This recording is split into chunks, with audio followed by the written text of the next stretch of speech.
Hello everyone, welcome to Prep IAS पे आप सबका स्वागत है। और आज हमारे यूपीएससी प्रीलिम्स 2023 क्रैश कोर्स में हम करेंगे इकोनॉमी का lecture 14 that is relating to balance of payments in our external sector. तो देखिए, कुछ क्वेश्चंस, कुछ डाउट्स आपके हैं that we will be dealing towards the end of lecture 15। So lecture 15 में लास्ट पार्ट जो हमारा एक्सटर्नल सेक्टर का रहेगा that is foreign investment and international economic organisation, वो कवर कर लेंगे। और उसके बाद आपका जो एक दो डाउट्स हैं that we will take up. Okay, so जो भी आपके डाउट्स है please put it in comments, we will definitely take up and solve them. ठीक है। नाउ सी, सबसे पहली चीज जो है हमें समझना है कि बैलेंस ऑफ पेमेंट होता क्या है। तो देखो, बेसिकली लास्ट टाइम हमने डिस्कस किया कि बहुत सारी इंटरनेशनल इकोनॉमिक ट्रांजैक्शंस होती हैं, जैसे trade in goods and services, ये सब होता है। तो इन सब जो इंटरनेशनल इकोनॉमिक ट्रांजैक्शंस होती है, जो हमारी कंट्री के रेसिडेंट्स के बीच में और रेस्ट ऑफ द वर्ल्ड के बीच में होती हैं, इनका एक रिकॉर्ड होता है बैलेंस ऑफ पेमेंट। तो balance of payment is nothing but a systematic record of all economic transactions of residents of a country with the rest of the world during an accounting year. So this is what is your balance of payment. ठीक है। And एक country के residents में कौन आते हैं? Individuals, private firms, organisations, government, जो भी उस कंट्री में, सी अगेन नेशनल इनकम वाली रेसिडेंट की डेफिनेशन को याद करिए, वही यहाँ पे नॉर्मल रेसिडेंट वाली लगेगी। ठीक है। एंड किस टाइप की ट्रांजैक्शंस होती हैं? तो इसमें सारी ट्रांजैक्शंस आ जाएंगी which cause transfer of value like export of goods, services, investment, gifts. तो कोई भी ट्रांजैक्शन हो जिसमें वैल्यू का ट्रांसफर हो रहा हो that will be included here. ठीक है। सो बैलेंस ऑफ पेमेंट क्या है? इट इज़ नथिंग बट एक रिकॉर्ड है जो हम एक कंट्री के रेसिडेंट्स की जो सारी ट्रांजैक्शंस आउटसाइड दी कंट्री होती है, ठीक है, बाहर वालों के साथ होती है, कुछ भी ट्रांजैक्शन हो, it can be making some payment outside or receiving some payment from outside, right. ये सब का रिकॉर्ड मेंटेन किया जाता है। और ये रिकॉर्ड कौन मेंटेन करता है? सेंट्रल बैंक, इंडिया के केस में आरबीआई।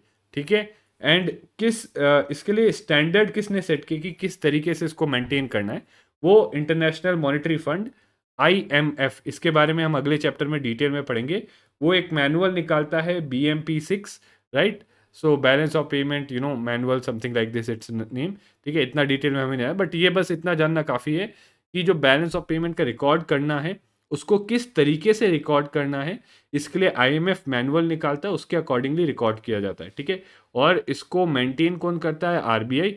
एंड यस, बीओपी में सारा जो अमाउंट्स होता है वो डॉलर्स में एक्सप्रेस रहता है, क्योंकि ये सारे इंटरनेशनल इकोनॉमिक ट्रांजैक्शंस के लिए हमने लास्ट लेक्चर में पढ़ा था द कॉमन जो करेंसी जिसको हम एज अ बैरोमीटर लेते हैं इंटरनेशनल इकोनॉमिक ट्रांजैक्शंस के लिए, वो डॉलर है मोस्टली।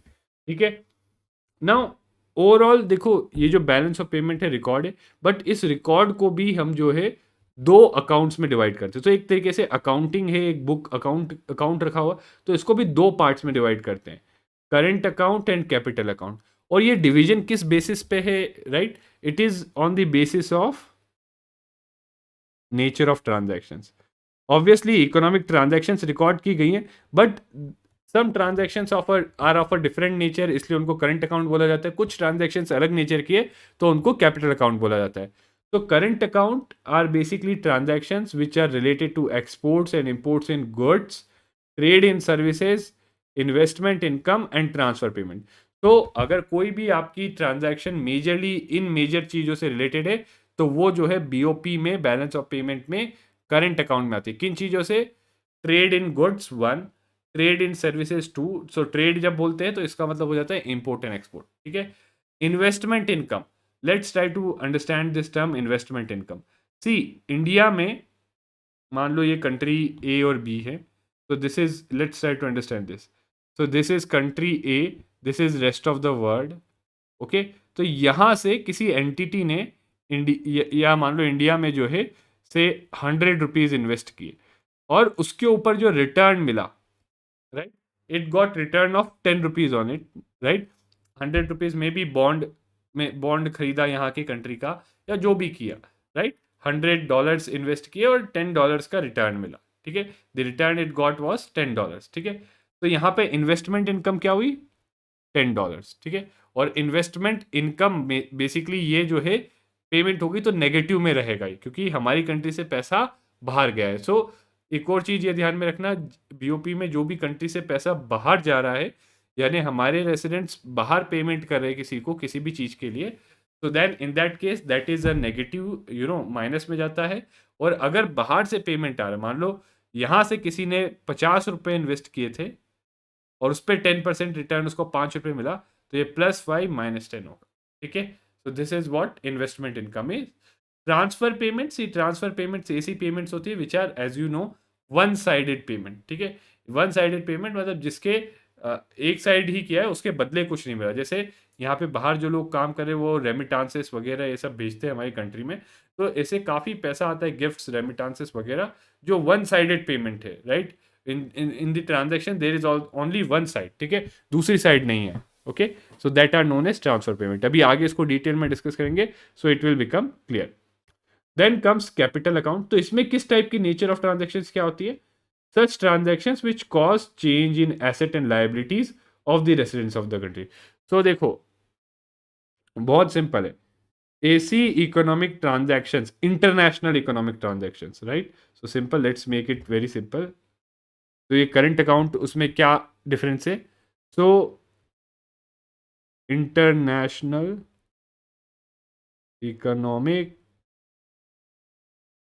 ट्रांजैक्शंस, जो अगर आपके जो है assets and liabilities of residents of a country, और रेसिडेंट्स ऑफ अ कंट्री याद करो, individual, private firm, organisations, government, सब आ जाते हैं। ठीक है, ये मत सोचना रेसिडेंट्स मतलब सिर्फ गवर्नमेंट नहीं आएगी, गवर्नमेंट भी आ जाती है। ठीक है, तो उनके उस पर इफेक्ट करता है, तो वो क्या हो गए?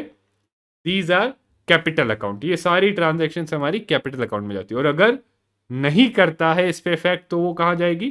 Current account. And basically this is more or less ऐसी ट्रांजेक्शन है which are again short term in nature. ये generally see again short term long term वैसे would not be a proper classification, क्योंकि कैपिटल अकाउंट में कई investment foreign FII होता है। ठीक है, आगे जब पढ़ेंगे, सो दैट कई बार जो है वो शॉर्ट टर्म ही होता है। ठीक है, तो बस जनरल अगर एक ही पैरामीटर हम देखें which is the major parameter जिसके बेसिस पे हम इंटरनेशनल इकोनॉमिक ट्रांजैक्शंस को डिवाइड कर सकते हैं कैपिटल अकाउंट और करंट अकाउंट में, ये देखिए कि वो अगर वो एसेट या लायबिलिटी को इम्पैक्ट कर रहा है रेसिडेंट, किसी कंट्री के रेसिडेंट को, तो वो कैपिटल अकाउंट में जाएगा, और अगर नहीं करता तो करंट अकाउंट में जाएगा। ठीक है, and again asset liability of residents of a country, या फिर इवन हो सकता है कि बाहर के लोगों के एसेट्स से लायबिलिटीज को। ठीक है, एंड बट एक और चीज़ यहाँ पे मैं पॉइंट आउट करना चाहूँगा, this is an additional piece of information, but दिमाग में रखना, सी ये जो करंट अकाउंट और कैपिटल अकाउंट सिर्फ बीओपी को सिर्फ दो अकाउंट में डिवाइड करना, this is a old classification.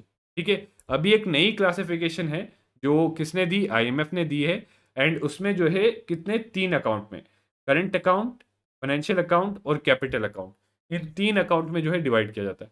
और बेसिकली फाइनेंशियल अकाउंट कुछ नहीं है, but it is a part of capital account. क्यों? तो कैपिटल अकाउंट में हमने क्या कहा? एसेट्स और लायबिलिटी में चेंज। तो अगर कोई भी चीज फाइनेंशियल एसेट से रिलेटेड है, तो वो आपकी सीधा फाइनेंशियल अकाउंट में जा रही है। ठीक है, तो फाइनेंशियल एसेट से रिलेटेड ट्रांजैक्शंस वो जो है फाइनेंशियल अकाउंट में डाल दिए गए हैं। ठीक है, सो मान लो अगर यहाँ पे लैंड परचेज की किसी ने बाहर से, तो वो कैपिटल अकाउंट में जाएगा, बट अगर यहाँ पे किसी ने बॉन्ड्स में इन्वेस्ट किया है, तो वो फाइनेंशियल एसेट है, वो फाइनेंशियल या इक्विटी में इन्वेस्ट किया है, तो वो फाइनेंशियल अकाउंट में जाएगा। ठीक है, सो बस यही चीज है कि कैपिटल अकाउंट से एसेट्स और लायबिलिटी पे चेंज होता है, बट जो ट्रांजैक्शंस फाइनेंशियल एसेट और लायबिलिटी के अंदर चेंज लाते हैं, उनको सेपरेट करके फाइनेंशियल अकाउंट में कर दिया। This is the new classification given by IMF। RBI ने इसको एक्सेप्ट भी कर लिया है, बट एज ऑफ नाउ अभी तक जो है RBI जो है सिर्फ मेनली जब RBI जो है बताता है ये ट्रांजैक्शंस के बारे में, तो इसको मेनली जो है करंट अकाउंट और कैपिटल अकाउंट में ही बताता है। ठीक है, so now this I hope आपको ब्रॉड क्लासिफिकेशन समझ में आ गया होगा। Now let's see the components of this current account and capital account. अब इनके कंपोनेंट्स देखते हैं। तो अगर आप करंट अकाउंट के कंपोनेंट्स देखोगे, तो 3 ब्रॉड एरियाज में डिवाइड किया जाता है। ट्रेड इन गुड्स, यानी import, export and import of goods. Export मतलब प्लस माना जाता है, इंपोर्ट मतलब नेगेटिव। एक्सपोर्ट मतलब अगर गुड्स एक्सपोर्ट किए, तो बेसिकली जो डॉलर्स हैं वो हमारी इकोनॉमी में आते हैं, right. So dollars come in our economy, और अगर इंपोर्ट्स किए तो डॉलर्स हमारी इकोनॉमी से बाहर जाते हैं, ठीक है। सिमिलरली ट्रेड इन सर्विसेज में net factor income from abroad, NFIA, याद है? तो वही चीज है, फैक्टर इनकम मतलब जो फैक्टर्स ऑफ, यहाँ पे it is factors of production, और उसमें ये नेट इन्वेस्टमेंट इनकम। सी नेट का मतलब ये है कि यहाँ से बाहर कितना इन्वेस्टमेंट हुआ और बाहर से यहाँ पे कितना इन्वेस्टमेंट हुआ, राइट। तो इन्वेस्टमेंट नहीं, वो इन्वेस्टमेंट पे जो से मे बी डिविडेंड मिलना होगा या मे बी इंटरेस्ट मिलना होगा, उसको नेट करते हैं, ठीक है। इनकम, इंटरेस्ट पे इनकम क्या हो सकती है, इन्वेस्टमेंट पे इनकम क्या हो सकती है? आपने अगर किसी के बॉन्ड में इन्वेस्ट किया है, किसी को लोन दिया है, तो उस पर इनकम होगी आपको बेसिकली इंटरेस्ट, और अगर कहीं इक्विटी में पैसा लगाया तो उस पर इनकम आपको हो जाएगी बेसिकली डिविडेंड, ठीक है। और कहीं पे और भी दूसरे होते हैं, जैसे कैपिटल गेन हो जाएगा, कहीं कैपिटल एसेट खरीदा है तो, ठीक है। सो बेसिकली ये कैपिटल पार्ट है और ये वेजेस हो गया, ठीक है। नेट, तो नेट वेजेस मतलब भाई यहाँ के लोगों, कोई बाहर वाले लोगों का जो है capability skills, for instance India में कोई कंपनी है, वो US के किसी कंसल्टेंट को एंगेज करती है, इंडिविजुअल को, राइट, CA वगैरह जो भी किसी को भी एंगेज करती है, तो उसको ये पेमेंट करती है, तो वो पैसा यहाँ से बाहर जा रहा है। और मान लो बाहर पे कोई इंडिया के लोगों को एंगेज करता है फॉर सम सर्विसेज, राइट, और फॉर सम वर्क, राइट, तो उसको वो वहाँ से पेमेंट दे रहा है, तो वो पेमेंट इंडिया में आ रहा है, ठीक है। तो first is net factor income from abroad. तो जस्ट अ सेकेंड, तो इसमें आपके सारे फैक्टर इनकम्स, बट प्राइमरीली जो हम देखते हैं कि किसमें इंटरनेशनल, कौन से फैक्टर्स में इंटरनेशनल ट्रांजेक्शन होता है, वो होता है वेजेस और इन्वेस्टमेंट। सी वेजेस क्यों, आई होप आप रिमेंबर करो, फर्स्ट लेक्चर में हमने कहा था there is a labour market also. जो याद करो, हमने कहा था आउटपुट मार्केट और लेबर मार्केट, इनमें भी इंटरनेशनल इंटरेक्शंस होती हैं, राइट। सो इसलिए वेजेस एक चीज हो गई, right, remember the initial thing. और दूसरी चीज हमने कहा था कि financial markets, financial markets, right, remember, इसको याद करो, फाइनेंशियल मार्केट्स हमने कहा था, फाइनेंशियल मार्केट्स में मेनली इन्वेस्टमेंट और लेंडिंग वगैरह ये सब आती है, ठीक है। तो दैट इज देयर, ठीक है। तो ये चीज आ गई, इन्वेस्टमेंट इनकम, याद रखो नेट इन्वेस्टमेंट नहीं है, ठीक है। ये मत सोच लेना कि it is investment, but it is investment income. I am reiterating, it's investment income, यानी इन्वेस्टमेंट किया है, so that investment won't be counted as part of current account, but उस इन्वेस्टमेंट पे जो रिटर्न या इनकम मिलनी है, फॉर इंस्टेंस से बॉन्ड्स में इन्वेस्ट किया गया तो उस पर इंटरेस्ट मिलेगा, तो वो interest is a part of current account. अगर बाहर से किसी ने इक्विटी में या स्टॉक्स में पैसा लगाया, तो स्टॉक्स पे आपको जो है बेसिकली यू गेट डिविडेंड, तो वो जो डिविडेंड है that becomes a part of current account, ठीक है। बट जो पैसा टोटल लगाया गया है स्टॉक्स में वो नहीं होगा, ठीक है। एंड इसके अलावा services, this is nothing but services, तो जैसे shipping, banking, insurance, tourism, software services. तो सर्विसेज का भी हम लोग सर्विसेज या तो इंपोर्ट करते हैं या सर्विसेज एक्सपोर्ट करते हैं, right. So that is this is that, ठीक है। इसको इनविजिबल्स भी बोलते हैं, ठीक है। और इसके अलावा आ गई ट्रांसफर पेमेंट्स, ठीक है, जिसमें गिफ्ट्स, रेमिटांसेस, ग्रांट्स वगैरह वन साइडेड ट्रांजैक्शंस आ जाते हैं, ठीक है। वन साइडेड ट्रांजैक्शंस ये यहाँ पे आते हैं, ठीक है। So these are all the components of our current account. And overall इसको अब हम अगर देखें तो इसको हम डिवाइड कर सकते हैं इन सर्टेन की portions. What is balance of trade, BOT, और ट्रेड बैलेंस, ठीक है। ये याद याद रखना है, बैलेंस ऑफ ट्रेड और ट्रेड बैलेंस एक ही चीज है। It is nothing but difference between export and import, value of export और वैल्यू ऑफ इम्पोर्ट के बीच का डिफरेंस है, ठीक है, of goods of a country, और गुड्स का, सिर्फ गुड्स का। सी कई बार लोग कंफ्यूज होते हैं कि बैलेंस ऑफ ट्रेड जो है उसमें गुड्स और सर्विसेज दोनों आ जाते हैं, right, but that is not the case. जिस हिसाब से IMF ने BOP के लिए रखा है स्टैंडर्ड, अकाउंटिंग का कैसे वे करना है, उसमें बैलेंस ऑफ ट्रेड में सिर्फ गुड्स आता है, गुड्स का एक्सपोर्ट और इंपोर्ट आता है, ठीक है। एंड यस, एक्सपोर्ट जैसे मैंने बताया क्रेडिट है, यानी हमारी कंट्री में पैसा आया, ठीक है, क्योंकि गुड बेचा बाहर, बाहर से जो इसने खरीदा वो गुड उसने हमारी कंट्री को पैसा दिया, right. And import is a debit from the item in country. In fact देखो, एक सिंपल एनालॉजी ले सकते हो आप, अपने हाउस होल्ड की एनालॉजी ले लो, घर की एनालॉजी ले लो, और देख लो कि आपके घर में जो है बेसिकली पैसा आ रहा है तो वो प्लस होगा, पैसा बाहर जा रहा है तो माइनस होगा, ठीक है। एंड सी सरप्लस, बीओटी और ट्रेड सरप्लस अगर एक्सपोर्ट्स ज़्यादा होते हैं इम्पोर्ट से, ठीक है, कॉमन सेंस है, but again just to tell you. और डेफिसिट, बैलेंस ऑफ ट्रेड या ट्रेड डेफिसिट अगर इम्पोर्ट्स जो है एक्सपोर्ट से कम है, ठीक है। And next is your balance of invisible. सो ये जो सारी चीज़ें थी इनविजिबल जो है, क्या क्या होते हैं आपके इनविजिबल में? Services, transfers and flows of income. Flows of income is nothing but net factor income, ठीक है, नेट फैक्टर इनकम, ओके, याद रखना। तो इसका वो होता है टोटल, तो टोटल कितना आया कंट्री में पैसा और कितना कंट्री से बाहर गया, ठीक है, उस पर ये भी पॉजिटिव नेगेटिव हो सकता है। Now let's move on to the next account, that is capital account, ठीक है। अब कैपिटल अकाउंट पे मूव ऑन करते हैं। तो कैपिटल अकाउंट में भी अगर आप देखो कंपोनेंट्स क्या हैं, तो बहुत सिंपल है। इन्वेस्टमेंट, नाउ यहां पे याद रखो it's investment, not investment income.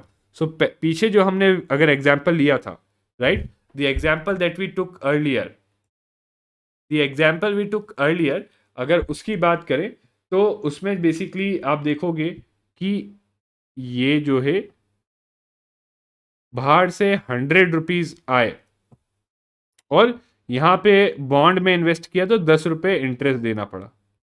तो देखो ये 10 रुपए जाएगा माइनस इन करंट अकाउंट, राइट, माइनस में जाएगा, मतलब it would be debit on current account. जबकि ये जो 100 रुपए कंट्री में आए ये होगा क्रेडिट ऑन कैपिटल अकाउंट, ठीक है। आई होप ये इन्वेस्टमेंट है और ये इन्वेस्टमेंट इनकम है, ठीक है। और इन्वेस्टमेंट हो गया हमारा क्रेडिट ऑन कैपिटल अकाउंट, और जो है उस पर जो रिटर्न देना है, इंटरेस्ट, डिविडेंड या रिटर्न जो भी देना है उस पर, right, that is your debit on current account, ठीक है। तो दिस देयर इज इन्वेस्टमेंट, इसको हम डिटेल में पढ़ेंगे, ठीक है, क्योंकि बहुत इंपॉर्टेंट पोर्शन है। तो इसको जो है हम बेसिकली डिटेल में पढ़ेंगे इन जब अगले वाले चैप्टर में हम फॉरेन इन्वेस्टमेंट पढ़ेंगे। तो इसमें बेसिकली दो टाइप के, direct investment and portfolio investment. We will understand the difference between FDI and FPI क्या होते हैं, ठीक है। और सिंपली एफडीआई, इसमें इसी में एफडीआई आ जाता है, इक्विटी कैपिटल आ जाता है, री इन्वेस्टेड अर्निंग्स, यानी यहाँ पे जो अगर वो 10 रुपये जो है रिटर्न था, वो 10 रुपये वापस अगर इधर ही लगा दिया, so that becomes a part of investment, ठीक है। And other direct capital flows, ठीक है। जबकि यहाँ पे F I I, offshore funds, इसमें पी नोट्स भी पढ़ेंगे हम, पी नोट्स क्या होते हैं, right, that all we will read. तो ये जो पूरा पोर्शन है, ये पूरा पोर्शन जो है investment and also external boring, ये जो है ये दोनों हम जो है पढ़ेंगे फॉरेन इन्वेस्टमेंट और इंटरनेशनल ऑर्गेनाइजेशंस वाले अगले चैप्टर में, ठीक है।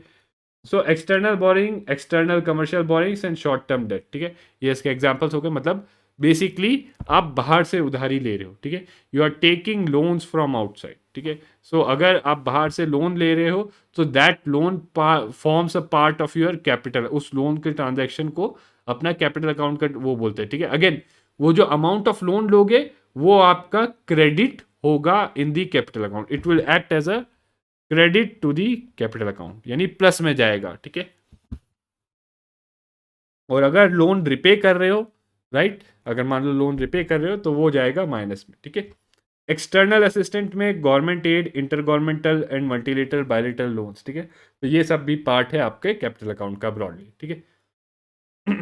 सो ओवरऑल अगर बैलेंस ऑन कैपिटल अकाउंट की बात करें तो देर आर इनफ्लोज, इनफ्लोज मतलब जो कंट्री में पैसा आ रहा है, and outflows, right. And these inflows and outflows can be classified by instrument की डेट इनफ्लोज है या इक्विटी इनफ्लोज है। डेट मतलब they are coming in to bonds या फिर एक्सटर्नल कमर्शियल बोरिंग वगैरह, ये सब जो लाइबिलिटी क्रिएट कर रहा है, राइट। डेट मतलब याद रखो विच क्रिएट्स अ लाइबिलिटी, और इक्विटी मतलब जो बेसिकली एसेट के लिए, ठीक है, एसेट पे इम्पैक्ट डालता है, ओके। तो जो डेट मतलब जो लाइबिलिटी पे इम्पैक्ट डाल रहा है, और जो है इक्विटी मतलब जो एसेट पे इम्पैक्ट डाल रहा है। एंड मैच्योरिटी में भी, सो शॉर्ट टर्म और लॉन्ग टर्म। तो एक सबसे बड़ा मिसकंसेप्शन और सबसे बड़ी गलती यहाँ पे स्टूडेंट्स ये करते हैं कि वो कैपिटल अकाउंट को यहाँ पे बजट वाले कैपिटल अकाउंट समझ के उसको लॉन्ग टर्म सोचते हैं, बट ऐसा जरूरी नहीं है। Capital inflows and outflows can also be short term, याद रखना। सो capital inflows and outflows can also be short term, ठीक है, ये शॉर्ट टर्म भी हो सकते हैं। और इसमें कंपोनेंट्स क्या है, फॉरेन इन्वेस्टमेंट, लोन्स या external borrowing and banking capital, ठीक है, these are the major components. Inflows में receipt of loans from abroad, मतलब बाहर से हमने, जैसे एक्सटर्नल कमर्शियल बोरिंग, किसी यहाँ की इंडिया की कंपनी है कोई, उसने बाहर से बहुत बड़ा लोन उठाया है, तो वो लोन क्या होगा, कैपिटल इनफ्लो होगा, ठीक है। सेल ऑफ एसेट्स और शेयर्स इन फॉरेन कंपनी, ठीक है, सो अगर जो है एसेट्स और शेयर्स को सेल किया जाता है यहाँ का, right, so then that is again also a capital inflow, ठीक है। एंड कैपिटल आउटफ्लो क्या हो गया आपका, रीपेमेंट ऑफ लोन्स और purchase of assets and shares in the foreign countries, ठीक है।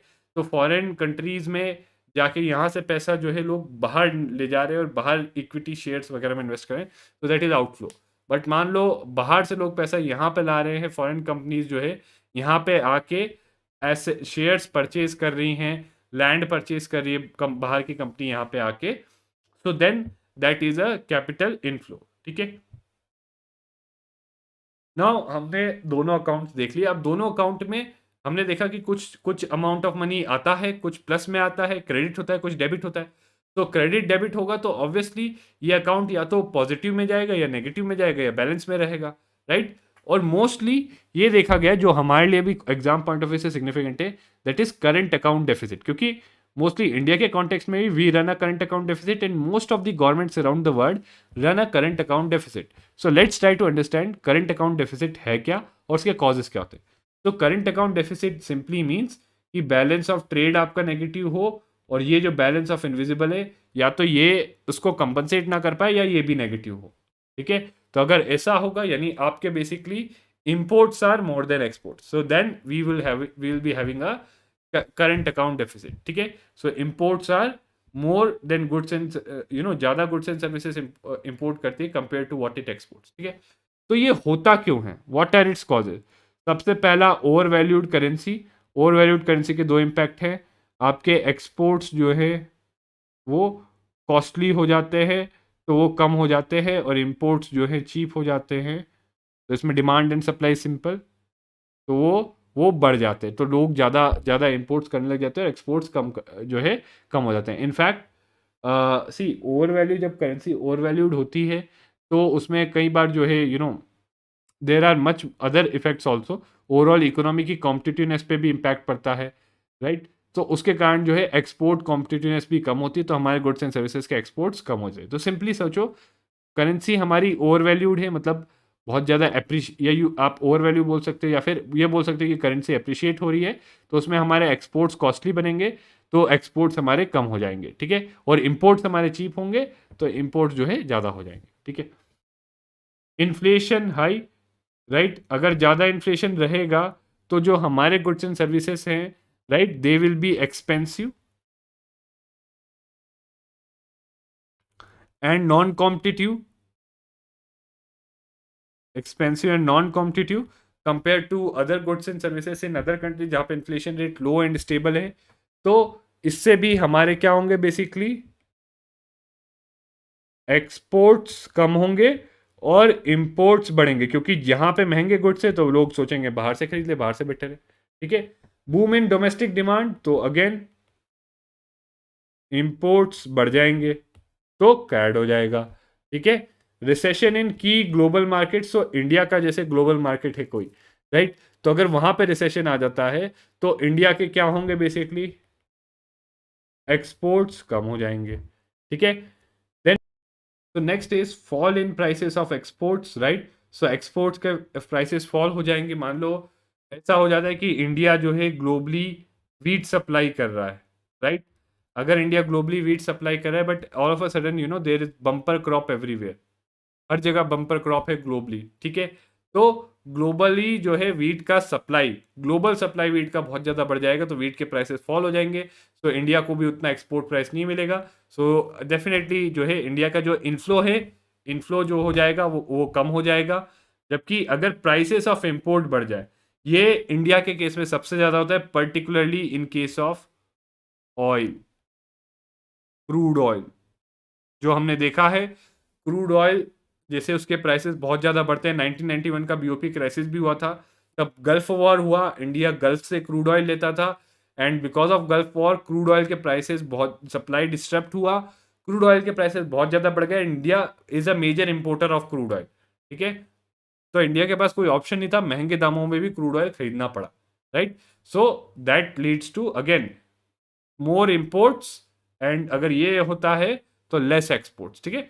So these are also reasons for current account deficit. याद रखना ये भी है रीजन कि may be because of international factors जो प्राइसेस ऑफ एक्सपोर्ट्स है वो कम हो जाए और प्राइसेस ऑफ इंपोर्ट्स है वो बढ़ जाए, ठीक है।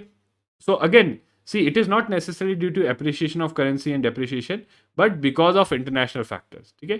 एंड हाई एक्सटर्नल बोरिंग, अगर मान लो हमने बहुत ज़्यादा एक्सटर्नल बोरिंग ले रखी है तो ऑब्वियसली बोरोइंग ली है तो उस पर क्या देना होता है, इंटरेस्ट। तो इंटरेस्ट देना भी हाई हो जाएगा और हाई इंटरेस्ट फिर रिपे करना होगा, तो it will lead to current account deficit. In fact Sri Lanka के केस में हमने यही देखा कि वन ऑफ द रीजंस वहाँ बीओपी क्राइसिस आया, it was because of large amount of external borrowing from China, right. China से बहुत ज़्यादा एक्सटर्नल बोरिंग ले रखी थी और भी दूसरी जगहों से, ultimately defaulted on its foreign debt, ठीक है, external borrowings. Then low productivity and supply side concept, तो ये लॉन्ग टर्म स्ट्रक्चरल इश्यूज है जिसके कारण जो है इकोनॉमी जो है ओवरऑल लेस कॉम्पिटिटिव बनती है। और अगर इकोनॉमी लेस कॉम्पिटिटिव है तो देखो ना गुड्स, अगर क्योंकि ग्लोबली भी अब ग्लोबलाइजेशन के टाइम में कंपटीशन है, तो अगर because of these constraints economy less competitive है तो ग्लोबली भी हम लोग जो है हमारे exports, whether it be of goods whether it be of services, कुछ भी चीज़ हो, दे विल फॉल डाउन, ठीक है। तो उसके कारण एक्सपोर्ट जो है हमारे कम हो जाएंगे। And yes, because of low productivity supply side constant, हम लोग जो है कहीं ना कहीं इम्पोर्ट डिपेंडेंट हो जाएंगे, right. We will become import dependent, ठीक है। So that would be a problematic thing and that would definitely lead to current account deficit, ठीक है। नाउ नेक्स्ट इज कि चलो करंट अकाउंट डेफिसिट क्या है ये पढ़ लिया, कैसे होता है ये पढ़ लिया, उसके इम्प्लीकेशंस क्या है, राइट। तो सिंपली सबसे बड़ा इम्प्लीकेशन है डेप्रिसिएशन ऑफ करेंसी, ठीक है, एंड एक्सचेंज रेट वोलेटिलिटी। तो करंट अकाउंट डेफिसिट होता है, so it leads to depreciation of currency, जो करेंसी है उसकी वैल्यू जो है बेसिकली कम हो जाती है। और आप लॉजिकली सोचो फॉरेन एक्सचेंज वाला, और सी ये आप कमेंट्स में मुझे बताइए कि भाई करंट अकाउंट डेफिसिट होने के कारण करेंसी डेप्रिशिएट क्यों होगी, तो वाई, इसके पीछे टेल मी इन कमेंट्स। और इसका सिंपल लॉजिक है, इसका simple logic relates to demand and supply of dollars, ठीक है। सो करंट अकाउंट डेफिसिट होगा तो इंपोर्ट बढ़ जाएंगे, एक्सपोर्ट कम हो जाएंगे। एक्सपोर्ट कम हुए तो सप्लाई ऑफ डॉलर्स कम हो गई, और इंपोर्ट बढ़ गए तो डिमांड ऑफ डॉलर्स बढ़ गई। तो आप खुद सोच लो ऐसे केस में क्या होगा, ठीक है। रिड्यूस्ड इकोनॉमिक ग्रोथ, ठीक है। तो एक और चीज आपने देखा था, A D aggregate demand which was again equal to G D P which was equal to your national income, ये सारी चीजें एक है, ठीक है। Which was equal to C plus I plus G plus export minus import, ठीक है। So export minus import, ठीक है। तो यहाँ पे एक्सपोर्ट अगर कम होगा और इम्पोर्ट अगर बढ़ेगा तो आप खुद अंदाज़ा लगा सकते हो कि नेशनल इनकम, जीडीपी या एग्रीगेट डिमांड पे क्या इम्पैक्ट पड़ेगा, ठीक है। सो उससे ऑब्वियसली अगर ये कम होगा तो इकोनॉमिक ग्रोथ भी कम हो जाएगा। एंड अगर बहुत ही ज़्यादा सी करंट अकाउंट डेफिसिट अगर बहुत ज़्यादा है तो भी इन्वेस्टर्स का भी कॉन्फिडेंस डगमगाया, क्यों, जैसे श्रीलंका का केस लो, तो बीओपी क्राइसिस आया, वहां पे जिन लोगों ने पैसा लगाया उनका पैसा डूब गया, उस कंट्री में श्रीलंका में इन्वेस्ट किया उनका पैसा डूब गया, क्योंकि वहां पे वो लोग इवन अपना जो डेट है, राइट, एक्सटर्नल डेट है, उसको भी उन्होंने पे करने से डिफॉल्ट कर दिया है, ठीक है। And yes, vulnerability to external shocks, ऐसा क्यों होगा, क्योंकि देखो ये जो करंट अकाउंट डेफिसिट है, सो डेफिसिट है, इसको फुलफिल करने के लिए हम डिपेंड करेंगे और जो है फॉरेन इन्वेस्टमेंट, फॉरेन लोन्स पे, राइट, उसी के थ्रू फुलफिल कर सकते हैं ना, डॉलर्स उसी के थ्रू ला सकते हैं। तो जब ज़्यादा से ज़्यादा फॉरेन इन्वेस्टमेंट, फॉरेन लोन्स होंगे हमारी कंट्री में, तो बाहर अगर कुछ भी होगा तो उसका इफेक्ट उन इंट्रैक्शंस के थ्रू हमारी इकोनॉमी पे बहुत ज़्यादा पड़ेगा। और एक और चीज़ है, जैसे ऑयल शॉक आप ले लो, जो इंडिया ने फेस किया था बीओपी 1991 क्राइसिस में, तो उसके कारण भी करंट अकाउंट डेफिसिट के कारण जो है हम लोग एक्सटर्नल शॉक्स को वल्नरेबल हो जाते हैं। And increase in foreign debt, क्योंकि ज़्यादा फॉरेन बोरोइंग ली जाएगी, why, for financing the current account deficit, right. Current account deficit ज़्यादा होगा, इसको फाइनेंस करना है ताकि बीओपी क्राइसिस ना आए, तो जो है फॉरेन डेट बेसिकली बाहर से लोन्स लेने पड़ेंगे, ठीक है। नाउ ये क्वेश्चन सबसे बड़ा है कि देखो करंट अकाउंट डेफिसिट इनहेरेंटली बुरा नहीं है, in fact it totally depends on some factors that give rise to deficit, ठीक है, कि किस कारण से डेफिसिट हो रहा है, right. Look at it and also whether it is sustainable और नॉट। अगर अनसस्टेनेबल है, और आईएमएफ के अकॉर्डिंग सस्टेनेबल लिमिट क्या है, 2% से 3% के बीच में। अगर 2% के अराउंड है तो सस्टेनेबल है करंट अकाउंट डेफिसिट, बट इससे ज़्यादा है तो इट्स अनसस्टेनेबल, ठीक है। एंड अगेन अगर करंट अकाउंट डेफिसिट इसलिए आ रहा है कि आपकी इकोनॉमी में स्ट्रक्चरल इश्यूज है और आप ग्लोबली कॉम्पिटिटिव नहीं हो, तो then it is a problem. But अगर करंट अकाउंट डेफिसिट इसलिए आता है कि बेसिकली इकोनॉमी में कभी रिसेशन आ गया, कभी बूम फेज आया, कुछ एक्स वाई जेड, आपकी इकोनॉमी बूम फेज आया, दूसरी जगह रिसेशन आ गया, तो that is not a problem, क्योंकि ये ऊपर नीचे जो है cycles, high and low cycles आते रहते हैं, ठीक है। They will rectify themselves on their own. Then comes current account, current account deficit पढ़ लिया। अब देखो कैपिटल अकाउंट सरप्लस। देखो कैपिटल अकाउंट डेफिसिट नहीं पढ़ते हम नॉर्मली, क्यों? क्योंकि ये जनरली देखा नहीं जाता इतना, और इंडिया के कॉन्टेक्स्ट में तो देखा नहीं गया है। इंडिया के कॉन्टेक्स्ट में हमेशा कैपिटल अकाउंट सरप्लस रहा है और करंट अकाउंट डेफिसिट में रहा है मोस्टली। एंड बेसिकली जो सरप्लस है करंट अकाउंट का, उसको यूज किया जाता है to fulfil the deficit of current account, ठीक है। तो कैपिटल अकाउंट सरप्लस होने का क्या इंप्लीकेशन रहेगा? सी सर, कैपिटल अकाउंट सरप्लस होना सिंपली इट मीन्स बेसिकली कि आपका जो है कैपिटल अकाउंट अगर ये बैलेंस है, ये capital inflows are more than capital outflows. Simply that's what it means, that it simply means capital inflows is greater than capital outflow, ठीक है। Simply this is what it means, ठीक है। Capital inflows is more than capital outflows. Now it will lead to more FDI, ठीक है। So yes, capital account surplus होता है तो FDI ज़्यादा आता है। ज़्यादा एफडीआई है ना, आगे अब हम पढ़ेंगे कि FDI is a good form of investment जो स्टेबल होता है, और it leads to various other benefits, job create करता है, टेक्नोलॉजी ट्रांसफर लाता है, तो which will ultimately benefit in terms of economic growth, ठीक है। Then yes, it also leads to, हो सकता है कैपिटल अकाउंट सरप्लस इसलिए हो कि एफपीआई या एफआईआई ज़्यादा है। This is known as hot money, ये आगे पढ़ेंगे। बेसिकली ये बहुत ही वोलेटाइल मनी है, कभी अभी हमारी इकोनॉमी में बहुत सारे है, कभी एकदम से निकल जाएगा। सो दिस काइंड ऑफ अगर कैपिटल अकाउंट सरप्लस है, it leads to more vulnerability to external shocks and events, then more borrowing like external commercial borrowing, तो again more vulnerability and higher interest burden, more vulnerability to external shocks, और obviously interest burden बढ़ जाता है, ठीक है। And yes, this capital account surplus could lead to appreciation of currency. क्यों? Why? Tell me in comments. और capital account surplus होने का मतलब क्या होता है कि basically we are gaining more dollars. जितने डॉलर्स ही हमें जो भी ट्रांजैक्शन करनी है वो डॉलर्स में करनी है with the rest of the world. तो कुछ ट्रांजैक्शंस हम जो है आउटफ्लोज है वो भी डॉलर्स में, इनफ्लोज है वो भी डॉलर्स में। अगर सरप्लस है मतलब इनफ्लोज, डॉलर का इनफ्लो ज़्यादा है कंपेयर टू डॉलर का आउटफ्लो, ठीक है।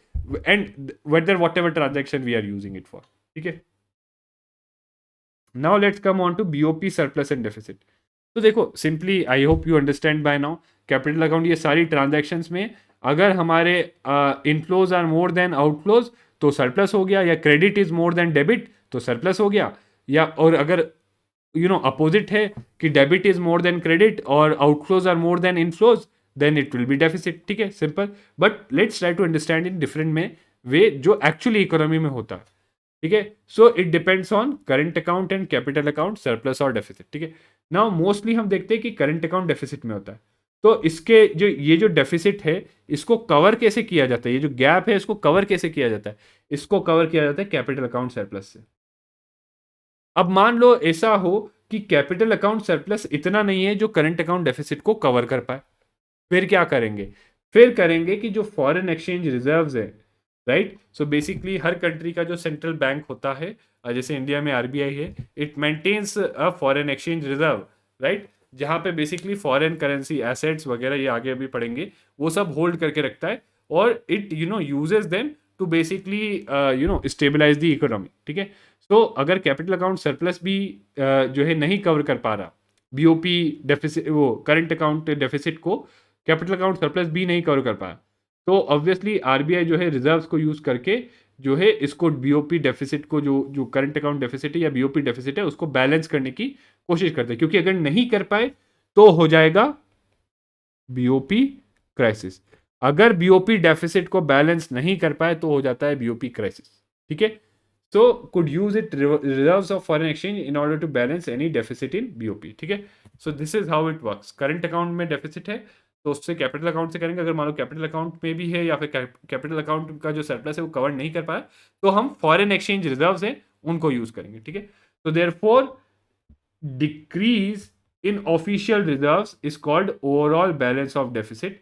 तो अगर ऑफिशियल रिजर्व्स हमारे डिक्रीज कर रहे हैं तो बीओपी डेफिसिट है, और अगर वो इंक्रीज कर रहे हैं तो बीओपी सरप्लस है। ठीक है, रिमेंबर दिस रूल। ठीक है, very important. Then within your BOP there you know, जो ट्रांजेक्शन्स को देखने का एक और तरीका, there is another way of classifying transactions. ठीक है, करंट अकाउंट, कैपिटल अकाउंट ये एक तरीका है, बट एक और तरीका है ट्रांजेक्शन्स को क्लासिफाई करने का, right. So international economic transactions are called autonomous और अबाउ द लाइन, अगर these are made irrespective of the state of BOP, कि बीओपी डेफिसिट है या सरप्लस है तो उसको बैलेंस करने के लिए नहीं की जाती है, but these transactions are made irrespective of that. ठीक है, जैसे जो भी सारी जो हमारे करंट और कैपिटल अकाउंट की ट्रांजेक्शन है वो। ठीक है, तो BOP is said to be surplus. BOP surplus कब होगा? अगर autonomous receipts are greater than autonomous payment. ठीक है, अगर autonomous receipts are greater than autonomous payments तो बीओपी सरप्लस, और अगर autonomous receipts are less than your autonomous payments तो बीओपी डेफिसिट। ठीक है, तो ऑटोनॉमस मतलब they are autonomous of the या independent of the state of BOP. ठीक है, they are not done to adjust दी कि बीओपी को बैलेंस में लाने के लिए नहीं किए जाते ये ट्रांजेक्शन्स। ठीक है, एंड अकोमोडेटिंग ट्रांजेक्शन्स, तो ये इस टाइप के ट्रांजेक्शन है जिनको बिलो द लाइन बोलते हैं। बेसिकली ये ट्रांजेक्शन जो हैं बीओपी सरप्लस या डेफिसिट पे डिपेंड करते हैं और उसको बैलेंस करने के लिए किए जाते हैं। ठीक है, तो they are determined by net consequence of autonomous transactions. ठीक है, जो ऑटोनॉमस ट्रांजेक्शन का नेट कॉन्सिक्वेंस है उसके बेसिस पे ये वाली ट्रांजेक्शन्स ली जाती हैं, और इसका सबसे अच्छा एग्जाम्पल है ऑफिशियल रिजर्व ट्रांजेक्शन। जो रिजर्व आरबीआई होल्ड करता है उसको बेसिकली वो बाय या फिर क्या करता है, सेल, और ये किस पे डिपेंड करेगा कि वेदर बीओपी डेफिसिट है या बीओपी सरप्लस है। तो आप बताइए मुझे कमेंट्स में, बीओपी सरप्लस होने पे आरबीआई डॉलर्स को क्या करेगा, या फॉरेन एक्सचेंज को बाय करेगा या सेल करेगा? Please tell me in comments. Then comes errors and omissions. This is to account for inaccuracies in recording international transactions. तो जो भी इंटरनेशनल ट्रांजेक्शन है देर इज अ पॉसिबिलिटी कि वो सारी सही से रिकॉर्ड ना हो, कुछ इनएक्यूरेसीज रहेगी, तो उसके लिए अकाउंट करने के लिए we have errors and omissions. ठीक है, next is your forex reserve. तो हमने बोला ना कि ऑफिशियल फॉरेक्स ट्रांजेक्शन और इससे जो है रिजर्व से कम या ज़्यादा करते हैं, तो it is nothing but foreign currency deposits, यानी इंडिया में आरबीआई के पास डॉलर्स रखे हुए हैं और अदर फॉरेन एसेट्स, डॉलर्स के अलावा और भी दूसरे फॉरेन एसेट्स जो सेंट्रल बैंक या मॉनेटरी अथॉरिटी रखता है किसी कंट्री में, राइट। ये फॉरेन करेंसी एसेट्स हो सकते हैं जिसमें अगेन डॉलर ही नहीं, दूसरी भी बहुत सारी हार्ड करेंसीज हो सकती है जो बेसिकली इंटरनेशनल इकोनॉमिक ट्रांजैक्शंस के लिए इजीली एक्सचेंज कर सकते हैं और एक्सेप्टेबल है। इसके अलावा गोल्ड होता है, एसडीआर, स्पेशल ड्रॉइंग राइट्स। ठीक है, ये क्या होते हैं ये हम अगले चैप्टर में पढ़ेंगे जब इंटरनेशनल इकोनॉमिक ऑर्गेनाइजेशन पढ़ेंगे। और रिजर्व पोजीशन, रिजर्व पोजीशन भी आईएमएफ में क्या होता है, इसके लिए आपको आईएमएफ का कोटा सिस्टम, वो जब हम इंटरनेशनल इकोनॉमिक ऑर्गेनाइजेशन पढ़ेंगे तो तब समझेंगे। ठीक है, and RBI is basically custodian of country's foreign exchange reserve. So कौन मैनेज करता है इंडिया के फॉरेन एक्सचेंज रिजर्व, उनसे ट्रांजेक्शन करना आरबीआई का काम है। ठीक है, it manages their investment also, कि उन रिजर्व्स को बाय सेल करना या जो पड़े हुए रिजर्व्स हैं उनको कहाँ पे इन्वेस्ट करना है, ये भी आरबीआई ही देखता है। ठीक है, नाउ बीओपी सरप्लस डेफिसिट देख लिया। बीओपी क्राइसिस मतलब बेसिकली आपका बीओपी डेफिसिट जो अब आप अपने जो है रिजर्व से भी उसको फुलफिल नहीं कर पा रहे। तो ये क्यों होता है ऐसा? It is because of large trade deficit, ठीक है। अगर आप बहुत बड़ा ट्रेड डेफिसिट कंटिन्यूसली कई सालों से रन कर रहे हो, तो then that leads to a BOP crisis. External shocks, तो इंडिया के केस में गल्फ वॉर था एक एक्सटर्नल शॉक, जिसके कारण ऑयल प्राइसेस बहुत ज़्यादा बढ़ गए। और ऑयल प्राइसेस क्योंकि बढ़ गए, right, because oil prices increased, तो उसके 1991 में इंडिया में बीओपी क्राइसिस आया था। उसमें mainly one of the reasons was gulf war, क्योंकि इंडिया ने बेसिकली जो है ऑयल, क्रूड ऑयल इंपोर्ट करता था गल्फ रीजन से, और क्योंकि वहां पे वॉर हुआ तो उससे ऑयल सप्लाई डिस्टर्ब हो गई। ऑयल प्राइसेस बढ़ गए तो इंडिया का करंट इंपोर्ट्स बढ़ गए। इंडिया के इंपोर्ट्स बढ़ गए तो इंडिया का करंट अकाउंट डेफिसिट बढ़ गया। इंडिया का इंपोर्ट्स बढ़े तो कैड बढ़ गया, और कैड बढ़ा तो बीओपी डेफिसिट हो गया, ठीक है। This is the kind of relation you have. Then high debt servicing, basically ये भी अगर हम इंडिया के 1991 बीओपी क्राइसिस है उसका एक कारण है कि एट दैट टाइम इंडिया का external debt was very high, ठीक है। एक्सटर्नल डेट बहुत ज्यादा था इंडिया का उस टाइम पे, ठीक है। ओवर वैल्यूड एक्सचेंज रेट, ठीक है। सो ये भी एक मेजर रीजन है कि एक्सचेंज रेट जो है आपका ओवर वैल्यूड है। तो भी जैसे हमने पीछे देखा था कि राइट, एक्सपोर्ट्स आपके जो है लेस कॉम्पिटिटिव हो जाते हैं, इंपोर्ट्स चीप हो जाते हैं, तो that leads to more imports and less exports. Fiscal deficit, see अगर गवर्नमेंट बहुत ज़्यादा फिजिकल डेफिसिट रन करती है, राइट, सो बेसिकली उसे क्या होगा, फिजिकल डेफिसिट से दो तीन चीज़ें होगी। सबसे पहला तो फिजिकल डेफिसिट को फाइनेंस करने के लिए हो सकता है गवर्नमेंट एक्सटर्नली बोरो करे, राइट, एक्सटर्नल बोरोइंग। दूसरी चीज, it could also give rise to more spending, right, ज्यादा स्पेंडिंग होगी इकोनॉमी में, ज्यादा डिमांड के लिए शायद से इंपोर्ट्स बढ़ जाए। और तीसरी चीज ये है कि अगर बहुत ज्यादा फिजिकल डेफिसिट है तो इन्वेस्टर्स का जो है कॉन्फिडेंस वो कम हो जाता है। तो इन्वेस्टर्स यहाँ पे जो कैपिटल ला रहे थे, एफआईआई एफडीआई वगैरह, वो नहीं लाते, ठीक है। So that's what investors won't do. और इसके अलावा सी एक और चीज होती है कि फिजिकल डेफिसिट अगर बहुत ज्यादा है तो इन्फ्लेशन भी बढ़ जाएगा। इन्फ्लेशन अगेन बढ़ गया तो आपके एक्सपोर्ट्स जो हैं they became less competitive, right, exports आपके कम कॉम्पिटिटिव हो जाते हैं। तो उस केस में अगेन आपका जो है एक्सपोर्ट की वैल्यू कम हो गई तो बीओपी, करंट अकाउंट डेफिसिट आएगा, उससे बीओपी आ जाएगी, ठीक है, आ जाएगा। Then lack of forex reserve, तो ऑब्वियसली अगर मान लो चलो आप रन कर भी रहे हो बीओपी डेफिसिट, आपका बीओपी डेफिसिट है, बट आपके पास इतने रिजर्व्स है, जैसे चाइना उसके पास ट्रिलियंस में डॉलर्स के रिजर्व्स है, ठीक है। सो इतने रिजर्व्स है कि आप बहुत लॉन्ग समय तक सस्टेन और होल्ड कर सकते हो बीओपी डेफिसिट को, तो कोई परेशानी नहीं है, ठीक है। बट अगर नहीं है तो जैसे इंडिया के केस में 1991 में हुआ था, वही केस वो उस टाइप की सिचुएशन आ जाएगी। Now let's discuss the impact, कि क्या इम्पैक्ट रहता है बीओपी का, ठीक है, क्राइसिस का। Simply first, depreciation of currency, और lot of people say it as currency crisis. Basically जो करेंसी की वैल्यू है compare to the external currency, domestic currency की वैल्यू जो है वो डेप्रिशिएट हो जाती है कंपेयर टू एक्सटर्नल करेंसी, ठीक है। So this again in turn जो है आपका, it is somewhat you could say a self correcting mechanism, क्योंकि डेप्रिसिएशन से एक्सपोर्ट्स जो है चीपर हो जाते हैं, इंपोर्ट्स कॉस्टली, तो इंपोर्ट्स कम होंगे, एक्सपोर्ट्स बढ़ेंगे, ठीक है। So that could happen, but अगर बहुत ही सडन रैपिड अगर डिक्रीज होता है, so it could lead to a currency crisis. BOP crisis can lead to currency crisis. तो अगर करेंसी क्राइसिस अवॉइड करना है बीओपी जो है, तो बीओपी क्राइसिस अवॉइड करना पड़ेगा। देन इंटरनेशनल बोरोइंग कॉस्ट जो है बढ़ जाता है, right, that is there, right, क्योंकि वैसे भी इन्वेस्टर देखते हैं कि इस कंट्री में बीओपी क्राइसिस है तो रिस्क ज़्यादा है, तो उस पर ज़्यादा जो है इंटरेस्ट पे देते हैं। दूसरा, डेप्रिसिएशन के कारण जो है इंटरेस्ट में भी जो है ज़्यादा देना पड़ता है, ठीक है।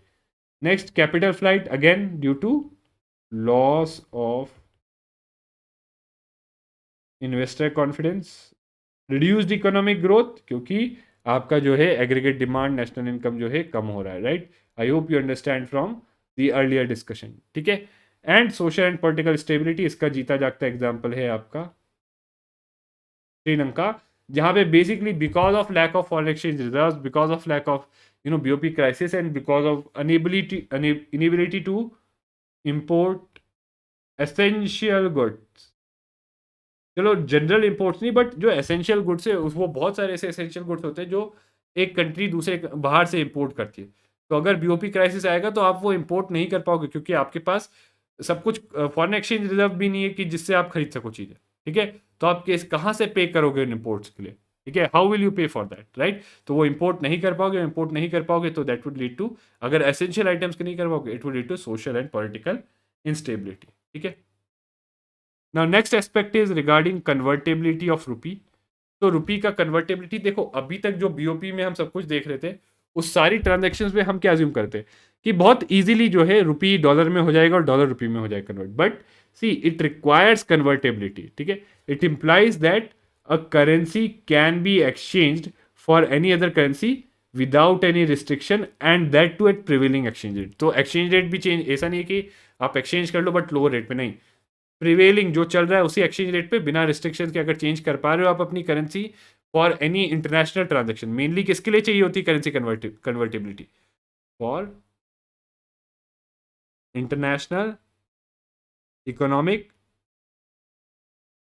ट्रांजैक्शंस, इस चीज के लिए चाहिए होती है। ठीक है, और इसमें भी सी दो है, करंट अकाउंट, बेसिकली बीओपी के जो करंट अकाउंट के अंदर जो भी सारी ट्रांजैक्शंस है, अगर उसके लिए करेंसी फ्रीली डॉलर रुपी या जो भी है, it can be exchange with any other currency अगर, राइट, तो वो करंट अकाउंट कन्वर्टेबिलिटी बोलते हैं। और इंडिया के केस में फुल है ये, यानी मान लो कि बेसिकली जो करंट अकाउंट जैसे एक्सपोर्ट इंपोर्ट है, तो अगर एक्सपोर्ट करने के लिए जो है, मान लो इंपोर्ट कोई चीज़ हमें इंपोर्ट करनी है तो उसके लिए हमें डॉलर चाहिए, तो हम बड़े आराम से पैसे दे के फॉरेन एक्सचेंज मार्केट से डॉलर्स खरीद सकते हैं विदाउट एनी रिस्ट्रिक्शंस। और मान लो अगर रिस्ट्रिक्शन, तो ये full current current account convertibility होगी।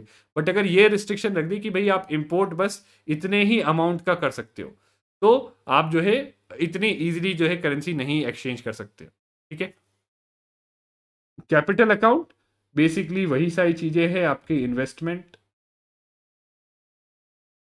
बोरोइंग, जो एक्सटर्नल कमर्शियल बोरोइंग, इन्हीं सब चीज़ों में अगर आप डॉलर रुपी जो है, डॉलर्स को रुपी में कन्वर्ट कर सकते हो और इंडिया में इन्वेस्ट कर सकते हो, तो या रुपी को डॉलर में कन्वर्ट करके बाहर इन्वेस्ट कर सकते हो, so that is capital account convertibility. ठीक है, तो freedom to convert domestic financial assets into foreign assets, अगर जनरली हम बोलें। ठीक है, and vice versa, right? So freedom to basically convert domestic financial assets into foreign assets and vice versa for investment, किस purpose के लिए? Investment and borrowing, right?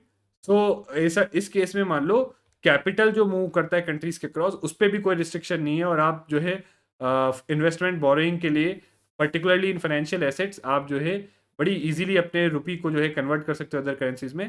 That is known as current account convertibility. India में ये full है, but ये जो है partial है। ठीक है, तो इसके ऊपर थोड़ा ब्रीफ डिस्कशन लेते हैं। See we are fully convertible on current account but partially convertible on capital account. ठीक है, किस टाइप के रिस्ट्रिक्शन है? अब पार्शियली बोला है तो किस टाइप के रिस्ट्रिक्शन है? एफडीआई पे कैप है, तो कई सेक्टर्स में आप देख सकते हैं एफडीआई ला सकते हैं बट 100% नहीं ला सकते, एंड ऑटोमेटिक रूट से 100% नहीं ला सकते, कैप है। सिमिलरली कितना एक्सटर्नल कमर्शियल बोरोइंग कोई बोरो कर सकता है, उस पर आरबीआई ने जो है कैप रखा है, और वो बोरो करने के बाद उसको किस चीज के लिए यूज किया जा सकता है एक्सटर्नल कमर्शियल बोरोइंग को, उस पर भी रिस्ट्रिक्शन है, right? So there are both arguments for and arguments against capital account convertibility, right? अगर कैपिटल अकाउंट कन्वर्टेबिलिटी आएगा तो ऑब्वियसली फॉरेन इन्वेस्टर्स अट्रैक्ट होंगे, क्योंकि वो इजीली अपना पैसा कन्वर्ट कर सकते हैं, कभी भी ला सकते हैं और कभी भी इजीली कन्वर्ट करके निकाल सकते हैं, राइट? उससे ग्रेटर इकोनॉमिक ग्रोथ। ठीक है, एंड यस डोमेस्टिक जो इंडिया के, तो एक तो बाहर के इन्वेस्टर यहाँ आएंगे, इंडिया के इन्वेस्टर्स के पास बाहर इन्वेस्ट करने के लिए भी अच्छी अपॉर्चुनिटी रहेगी, राइट? जो डोमेस्टिक फर्म्स है इंडिया में, जो कंपनीज हैं, वो लोग बाहर से लोन्स सस्ते रेट्स पे ले सकते हैं, and yes overall there will be more competition in financial sector. But सबसे बड़ा आर्ग्यूमेंट ये है कि it could lead to volatility and macro economic instability, particularly due to external shocks,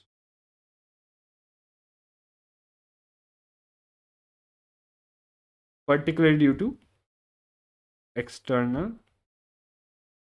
ठीक है, एंड इसके अलावा it could lead to volatility in exchange rate, it could lead to BOP crisis. Yes, so a fully convertible capital account could lead to BOP crisis, and yes RBI is it would put a limit on RBI monetary policy tools. कई बार RBI के monetary policy tools ऐसे situation में ineffective भी हो सकते हैं.